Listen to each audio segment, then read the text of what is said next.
ఇది కేవలం సమాచారంగా మాత్రమే భావించండి. వైద్య నిపుణులను సంప్రదించండి. కొంతమంది ఆడవాళ్లలో కొంచెం ఓవర్ వెయిట్ ఉన్నా, లేకపోతే పోస్ట్ డెలివరీ దగ్గినా తుమ్మినా కొంచెం యూరిన్ బయటికి వచ్చేస్తూ ఉంటుంది. అది అంటే అది చాలా కామన్ గా వింటూ ఉన్నాం ఈ మధ్య కాలంలో. అయితే అది క్యూర్ అవుతుందంటారా సార్? అసలు అది ఎందుకు జరుగుతుంది అట్లాగా? సో బేసికల్గా మీరు చెప్పేది ఏంటంటే స్ట్రెస్ యూరినరీ ఇన్కాండెన్స్ అంటాం. ఇన్కాండెన్స్ అంటే యూరిన్ ఆపుకోలేపడం. ఎవరికైతే దగ్గినా తుమ్మినా ఎవరికైతే యూరిన్ ఆగదో దాన్ని స్ట్రెస్ యూరినరీ ఇన్కాండెన్స్ అంటాం. అంటే పొట్ట మీద ఏ రకమైన ఒత్తిడి పడ్డా యూరిన్ ఆపుకోదు. నార్మల్గా ఏంటి మనకు కంట్రోల్ ఒకటి బిగించి పట్టేస్తుంది అనమాట. యూరిన్ లీక్ అవ్వకుండా యూరిన్ లీక్ అవ్వకుండా యూరిన్ బ్లాడర్ కింద ఒక కంట్రోల్ స్పింక్టర్ అనేది ఉంటుంది. ఆ స్పింక్టర్ బిగించి పట్టుకుంటుంది. పొట్ట మీద ఏ రకమైన ఒత్తిడి పడ్డా యూరిన్ లీక్ అవ్వకుండా స్పింక్టర్ అనేది ఆ కంట్రోల్ అనేది బిగించి పట్టుకుంటుంది. సో డెలివరీ తర్వాత కానీ లేదంటే హిస్టరెక్టమీ అంటే గర్భసంచి ఆపరేషన్ తర్వాత కానీ కొంతమందికి ఏజ్తో పాటు పోస్ట్ మెనోపాజ్ 45-50 సంవత్సరాల తర్వాత కానీ స్లోగా ఆడవాళ్ళలో కంట్రోల్ వీక్ అవుతూ ఉంటుంది అనమాట. ఎప్పుడైతే ఆ కంట్రోల్ వీక్ అవుతుందో వాళ్ళకి స్లోగా దగ్గినా తుమ్మినా యూరిన్ లీక్ అవ్వడం, అలా స్లోగా ప్రోగ్రెస్ ఒక్కోసారి సడన్గా నిలబడ్డా కానీ లేదంటే పిల్లలు వచ్చి ఒళ్ళో కూర్చున్నా కానీ ఏ రకమైన కొంచెం గట్టిగా నవ్వినా కానీ కొంచెం చిన్న ఒత్తిడి పడ్డా, ఎక్కువ ఒత్తిడి నుంచి కొంచెం ఒత్తిడి పడ్డా యూరిన్ లీక్ అవ్వడం జరుగుతుంది. సో ఎవరికైతే ఈ స్ట్రెస్ యూరినరీ ఇన్కాండెన్స్ లక్షణాలు తక్కువ నుంచి మధ్యస్థం ఉంటాయో వాళ్ళకి ఆ కంట్రోల్ గట్టిపడే ఎక్సర్సైజ్ అనేవి కొన్ని ఉంటాయి. వాటిని కీగెల్ ఎక్సర్సైజ్ అంటారు.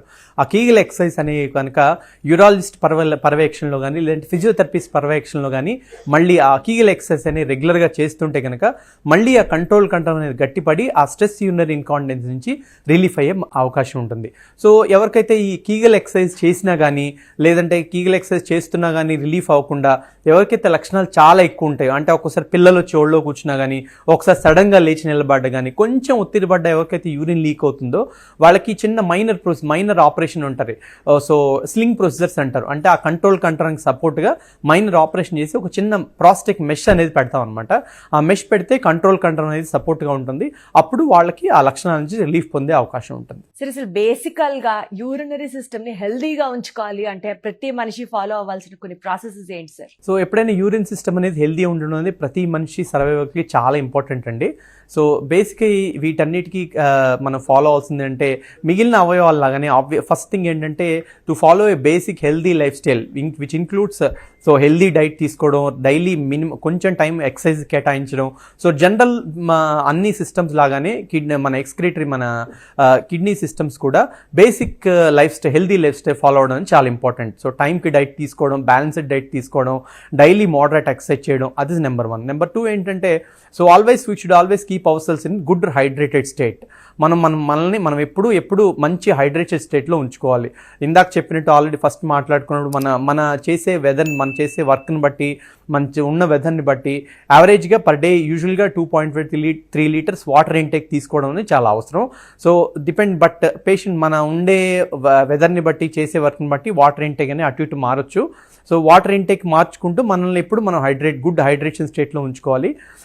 ఇలాంటి ఏ రకమైన ఇందాక మనం మాట్లాడుకున్న లక్షణాలు ఏ రకమైన లక్షణాలు ఉన్నా కానీ ఎప్పుడైనా ఒకసారి యూరిన్ ట్రాక్ట్ ఎవాల్యుయేట్ చేసుకుంటే మంచిది, కిడ్నీ ఎవాల్యుయేషన్ చేసుకుంటే మంచిది. ఇంకోటి long stand disease like hyper tension కానీ డయాబెటీస్ కానీ ఇలాంటి లక్షణాలు ఏమున్నా అట్లీస్ట్ సంవత్సరానికి, ఎందుకంటే హైపర్ టెన్షన్ కానీ డయాబెటీస్ కానీ లాంగ్ టర్మ్లో కిడ్నీ జబ్బులకు దారితీసే అవకాశం ఉంటుంది. కిడ్నీ జబ్బులు ఏంటంటే మిగిలిన జబ్బులుగా కాకుండా లాస్ట్గా పూర్తి ఫెయిల్యూర్ వచ్చే వరకు మనకు ఒక్కొక్కసారి లక్షణాలనే బయటికి రావు. సో లాంగ్ టర్మ్ అంటే దీర్ఘకాలిక వ్యాధులు ఎవరికైతే ఉంటాయో వాళ్ళందరూ అట్లీస్ట్ సంవత్సరానికి ఒకసారైనా మన బేసిక్ కిడ్నీ ఎవాల్యుయేషన్ చేయించుకుంటే కనుక మంచిది.